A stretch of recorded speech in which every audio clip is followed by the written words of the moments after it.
Welcome to Drinking on the Edge. I'm David Fuhrer. Joining me here at the Radio Free Rhinecliff studio is Jenn Hammoud. Hello, Jenn. Hi, David. And Matty Rosenberg. Matty's taking a break from his delicious food that's being served outside here. Our guest for this episode is Jake Cirell. Jake Cirell is the owner, founder, brewer of Red Hook's From the Ground Brewery. Welcome, Jake. Thank you for having me. I am somewhat familiar with your work, but why don't you share for our listeners what it is that you do? Brew beer, basically. I got in contact with Ken Migliorelli in 2013, I think, through an email because I was looking to open up a brewery. Main focus was trying to incorporate it with agriculture and being closer to the products that we use in the beer, ingredients and whatnot. And he happened to start his first year of growing barley. And yeah, he had space available for me. So I started building the brewery there, and it's grown into a 7-barrel brewery. So that's about 200 or so gallons per batch of beer. And the year I also opened up, a malt house in Germantown had just opened too. So they do floor malting there, Germantown Beer Farm, Hudson Valley Malt. And they get grain throughout the state. A lot of it comes from Ken, and the stuff that Migliorelli Farm grows, it's malted there, and I buy it and use that to make the beer. Hence the name From the Ground, eh? Yeah, it's really cool because the beer we're going to be tasting today is technically like everything in that bottle hasn't left a 3-mile radius from the farm because it's grown within a few miles down the road from the brewery. It's malted 3 miles or so from the brewery. And the hops that I got was a Rhinebeck hop farm. So that's surprising. Yeah. What's the name of that farm, or does it have a name at this point? It was Rhinebeck hops, and then they had 2 seasons, and I bought all their stuff, and they ended up quitting and are selling a lot of it to another hop farm in Stone Ridge. But you still got stock in Wales. Yeah, I bought like the whole harvest. It was like an acre, so it wasn't huge, but it was enough for me because I brew such small batches that. So that's serious local micro. Yeah. Not many people can lay claim to that. No. What varieties of hops are we looking at? Mostly Cascade. Okay. Yeah. But it's interesting. It's not your typical Cascade. You have a little bit more grassier flavors in it. And I don't really do huge hop-heavy beers for the most part. Thank you. So we're looking for balance, and you don't need too many hops. So you all started around, I believe it was 2012 or 2013? Officially opened in 2015. So what brought you? You gave us some background about Migliorelli's allowing you to come on in, making space for you. The fact that they were growing barley, that was really fortuitous, and the fact that the Germantown operation was starting up for your malting. Again, fortuitous timing, but there must have been something preceding this that led you to beer, that brought you to take these steps to incorporate yourself as an entity. I think the act of making something, was really in my blood. To make something with your hands, whether you're cooking or whether you're building something, that was a key part of it. I studied engineering, mechanical engineering. I also was decent at math and physics, and I enjoyed it, and it was just a logical path for college. My dad was an engineer, and I was like, I'll just do engineering. Were you one of those college brewers? That's where I started. I started brewing just like crappy wine in my dorm room, and then started with the homebrew kits. And then I guess by the time I moved to New York City, I had started home brewing, and I fell in love with that. I fell in love with more, the process of making it. To me, the industry seemed like, I don't know, there's a future in it, there's a past in it, there's a presence with beer and alcohol, and I enjoyed imbibing, I enjoyed beer. And then I had my job in engineering, a lot of office work, I was young and it wasn't really satisfying. And I started visiting a brewery and started working a little bit in the brewery, and it really came together, like the working with my hands, but also there's an aspect of it that requires intelligence, and there's a lot of thinking and planning involved, chemistry, physics, maths, theory, and it really brought everything together. And at the end of the day, instead of having some random report or plan, design. You had the actual product at the end of the day with your glass of beer. Something to show for it. Yeah, and that was like that. That was really satisfying, and I ended up quitting and going into getting a job at a brewery. Which brewer was that? It was Greenpoint Beer Works. They did all the Heartland Brewery beer. Yeah, there was quite a few people passed through there. But at the time, it was like there was only 3 breweries in New York City, and it was like insane. It was like, why is there only 3 breweries? Maybe 3 or 4. 3, I think. That's when kind of Brooklyn was like an outlier. Oh, right. There was Brooklyn Brewery, Chelsea Brewing, 6 Point had started up in this Greenpoint Beer Works, which did all the Heartland beer. And then there was Coney Island started up, but they were brewed out of Greenpoint Beer Works. 6 Point started brewing out of Greenpoint Beer Works. So we were brewing like a lot of beers, from breweries, but because we just had the capacity to do it. But yeah, that's where I got my experience. Probably not enough. The rest of it was gained by all the mistakes I made. Trying to open up my own brewery. Yeah, it's certainly blossomed to what we're looking at here today. When someone shows up From the Ground, what's when they're pulling up in their car or bicycle, what should they expect? What's the experience there like?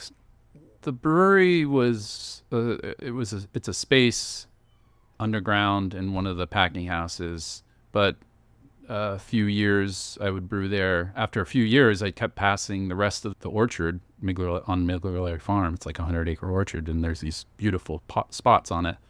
And I was like, that's where we should put a beer garden. That's the perfect spot. And there's the thought, the idea, and then execution, and all the parts of that. Took a long time since I was the only one really doing anything. I was also brewing the beer and selling, and so it took a while to open up the beer garden. But I bought a shipping container, like a 40-foot shipping container, put that down. The town doesn't want a shipping container, so I put siding on it. So it's fine. It's fine. Yeah. I put rough cut pine on it. It looks really cool. And it was a fun project. Looks fine to me. Yeah. And then we got a big tent, and it's right by a pond, a big red barn. You look out over the orchard. It's off the beaten path. So it's not a zoo, which is good and bad, because it's nice when there's a zoo because you make a lot of money, but it's really chill environment. It is, and we'll get to this again at the end, but what's the address and where exactly can people find it? The farm is 245 Gusky Road. Okay. In Red Hook. Yeah. That address, we're basically about a quarter mile south of that. It's on a private road. No, it's right on Gusky Road. Okay. But the farm it's a big farm. Yes, it is. So there's the address of the farm will take you to a spot, and then you just have to keep going a little bit further south. Okay. And you'll see it. Follow your GPS. Yeah. Sometimes it'll take you up into the orchard, and people get lost. But it's part of the adventure. Yeah. If the weather's fine, who cares? Yeah. Yeah. And good for the young ones too. Lots of space, and pets can run around. Yeah. Okay. Yeah. It's supervised, of course. Yeah. Yeah, definitely. There's a pond there, and we want accidents. But it's very simple. There's not a lot going on. It's just some tables, a tent, and the open fields. Is there anything to snack on? There's snacks that we sell. Occasionally we'll get a food truck, but not that often. Okay. And in days of opening, so we should know. This year is going to be a little bit shorter. July 6th will be the opening date. Oh, so this will be well timed. We'll be sure to get this posted in time for that. And which days of the week could be open and times more or less? Saturday and Sunday, probably 1 or 2 to 8, I think. Okay. I'm still trying to work it out. All right. So you're just doing it yourself with maybe some help from some family. I have family to take care of. So yeah, I'll have employees and hopefully I'll make some stops in to be there. I'm sure people love to see you there. So you had a few things for us to taste here today, plus some side things that you were acting mysterious about, but I'm sure you're going to let me know what's going on. Yeah, the beer, it's, how would you say it? Basically a base beer. It's a saison, mostly barley, a little bit of wheat, and minimal hops, just enough to balance it out. And there's just different versions of that beer. So the first one is straight saison, farmhouse style ale. I can pour some of that right now. Please. Joining us, Jenn? All right. So twist your arm. And if before we start smelling, tasting, and talking what it's all about, I'll take a smaller portion, please. Sure. Can you perhaps talk a little bit about, I'm curious as to what the malt, the barley that you're using, and the hops that you're using, how it might differ, or what might be special being a truly locally sourced raw material product versus what you might be getting when you're buying from the malt from the Breeze Company, for example, out of Canada, etc. I think one of the biggest, most notable factors for the brewer is you don't always get the extract amount, so you might have to use a little bit more of that. More volume of the material. But Hudson Valley is not really meant for grain growing. They used to do it, and it's interesting that Cornell and there's the Hudson Valley Farm Hub, they've done some tests with grain varieties that try and work with the Hudson Valley wet climate. So it is hit or miss each season. Ken has lost almost the entire crop some years. So there's those issues. But then each season you get different flavors out of it. In general, like I'm not really set on consistency necessarily. Like the idea was to make something with what was available. And there's some special qualities just based on that. Yeah, I know that it's a pity that the hop growers you mentioned couldn't keep it together, but it doesn't surprise me because the humidity here makes it an inhospitable environment for the growing of hops.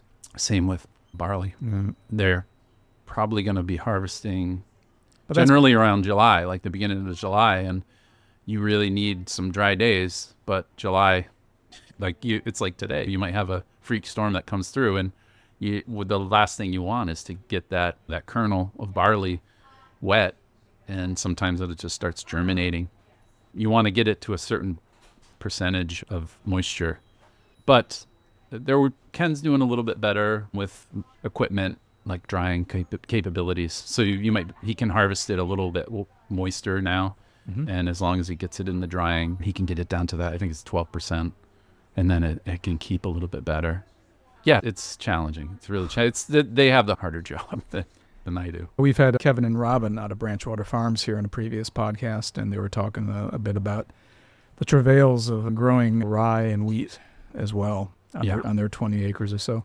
Yeah. So this Saison you got here, you've hit the nail on the head when it comes to the initial fresh, bite is not the word, fresh pop you get from, I expect from a good Saison. This certainly has it. Yeah. Again, just trying to get that balance, and you make the yeast be happy. You give the yeast what it wants, and it does its work. I'm not that, I wouldn't call myself much of an accomplished brewer, but you just have to set the parameters properly and let the ingredients do the speaking and let the yeast do its, and if you're lucky, you get a decent beer out of it. I'm fully familiar with Saison DuPont, which is the standard that everybody goes to shoot for, and I used to retail this stuff back in the early 90s when no one knew what the hell any Belgian beer was about, and I love the stuff ever since. And having that pretty close in my palate memory, I got to tell you, you've done a pretty good job getting yourself in that direction. Saison beers of this particular style are one of my favorite warm weather beers. I wouldn't hesitate to have a pint or a liter of yours too on a warm day. Saison, I think DuPont was the only strain that really made it through World War II, I believe. That's I don't know if it's theory or just the story, because they used to be prevalent throughout the Belgian, France region. Like, it was their own, all the different strains that existed.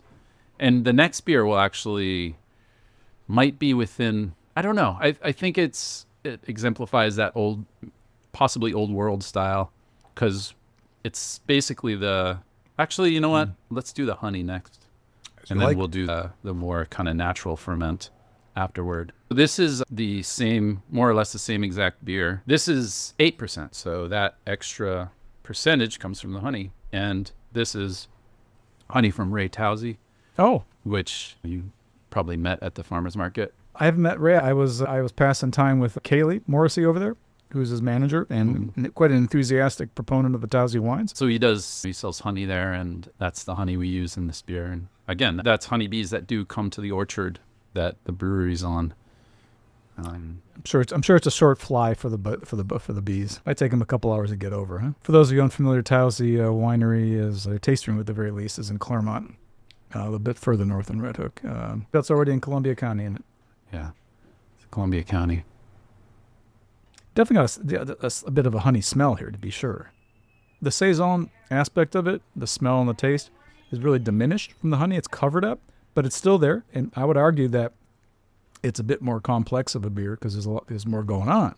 It may not be as immediately refreshing and attention-grabbing as your straight saison, but it's no less a quality of a beer. You got that roundness on the palate from the honey. Not a sweetness, but a roundness. You've done a good job of fermenting it. I know honey can really be tricky on fermentations, but I think you did a really good job here with it. And to me, this is a really nicely complete beer. This is the kind of beer I'd be looking to have with a meal because you got that hint of sweetness and the roundness of it. Plus, you got the acidity coming out of there, at least the feeling of acidity out of the saison. To me, this is like asking for a cool meal.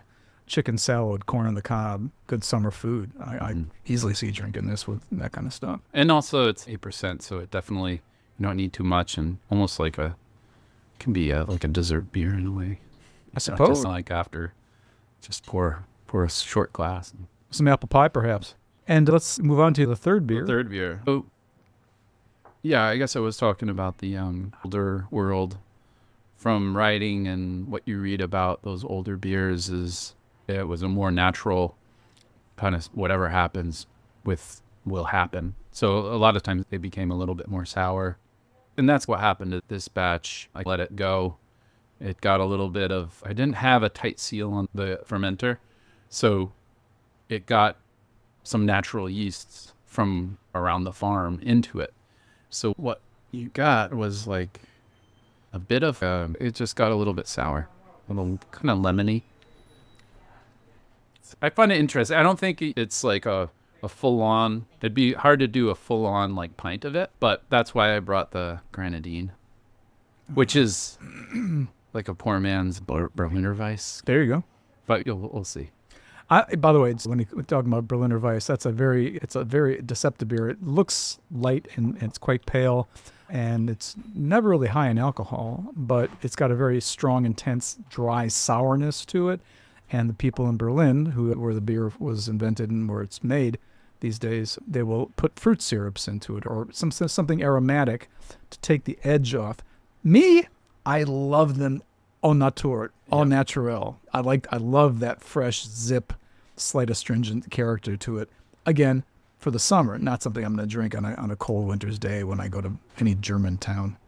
But yeah, so I brought the Rose's grenadine, and now the trick is to... I'm fine with it as is. You don't want to try the grenadine? It's delicious. I brought it. I went to Hannaford today. We should then try it. Yeah. They went through the trouble. I'll try it. I know you do that. I can predict what it's going to do for me on the palate. I'm sure it's going to be a crowd pleaser, but for me, Yeah. I like the oddball taste sometimes, and this to me is... That might be even like too much. Put a little more beer in. I'll put a little bit more beer. I haven't gotten it down to science. That's why it's called a craft, not a science. There's your rosé right there. But yeah, definitely the summer comes around and I'll pull it out. Hey, come on, this is the edge. Drink on the edge, man. Isn't that the name of your podcast? Go crazy. I think the You're last... actually not on the edge.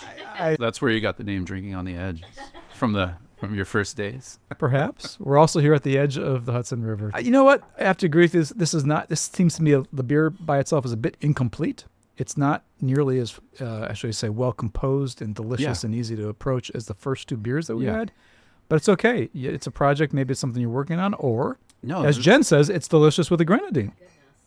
Yeah, I think that's and you could, the Woodruff syrups are There you go. that they'd use. I've done it with Woodruff syrup, and it's delicious. Then I have yet to start making my own syrups.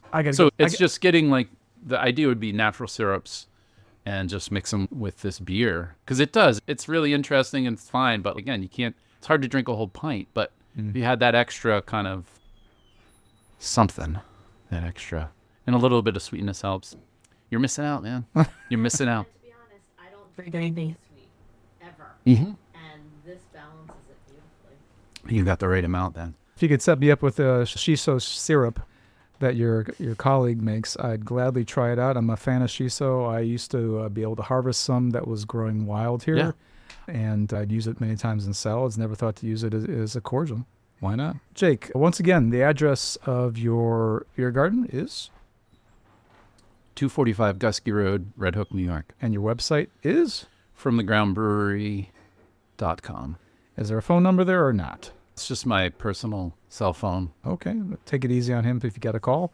Bear that in mind. And your opening times beginning July 6th are going to be, I think it's Saturday, Sunday afternoons? Saturday, Sunday afternoons. Yep. And are you available to purchase by bottle as well? Can people purchase online or? No, not online, but Okay. you can purchase at the beer garden. And we're also at the Rhinebeck Farmers Market every Sunday, 10 to 2. And you can buy bottles and stuff there. We have a few wholesale accounts. There's a Hudson Valley Market on Gregg Farm. They carry our stuff most often. That's great to know, Jake. Thank you for coming to Drinking on the Edge. Thank you for sharing your work with Jenn and I here. And I wish you continued success for your seriously micro-brewed, micro-sourced products that you're doing. That's really rare. Oh, you're welcome. Thanks for having me. It's good to be here.